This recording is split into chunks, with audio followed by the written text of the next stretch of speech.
क्या आपको भी अपना कर्तव्य बोझ जैसा लगता है? अगर हाँ, तो रुकिए। आज श्री कृष्ण की एक पंक्ति आपके मन का सारा भार उतार देगी। मित्रों, कई बार हम सब के मन में एक ही प्रश्न उठता है, कर्म इतना भारी क्यों लगता है? सुबह उठते ही जिम्मेदारियों का पहाड़ सामने खड़ा हो जाता है। सपने हल्के होते हैं, पर मेहनत बोझ जैसी महसूस होती है। श्री कृष्ण कहते हैं, कर्म भारी नहीं होता, उसे देखने का हमारा भाव भारी बना देता है।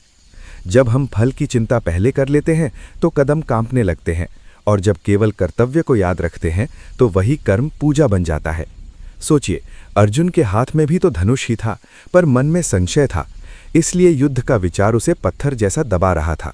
कृष्ण ने बस इतना कहा, तुम योद्धा हो, परिणाम मेरा विषय है। उसी क्षण अर्जुन हल्का हो गया। हमारे साथ भी यही होता है।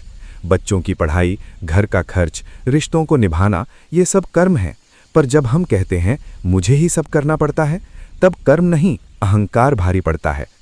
कर्म इसलिए भारी लगता है क्योंकि हम उसे मजबूरी समझते हैं, अवसर नहीं। क्योंकि हम थकान गिनते हैं, हिम्मत नहीं। क्योंकि हम रास्ता देखते हैं, साथी सारथी को नहीं। कृष्ण की वाणी याद रखिए, जो चलता है वही हल्का होता है, जो रुकता है वही बोझ ढोता है। कदम छोटा हो या बड़ा, दिशा सही होनी चाहिए। आज से अपने कर्म को नए नाम से पुकारिए, सेवा, साधना, निर्माण। फिर देखना, वही दिन जो कठिन था अर्थपूर्ण लगने लगेगा, और जीवन का भार जीवन का गौरव बन जाएगा। अगर श्री कृष्ण की ये सीख आपके दिल को छू गई हो तो हमारी इस छोटी सी कोशिश को अपनापन दीजिए। चैनल को लाइक और सब्सक्राइब करें ताकि हम रोज आपके लिए ऐसी ही कृष्णवाणी लाते रहें। आपका साथ ही हमारे कर्म को हल्का बनाता है। धन्यवाद।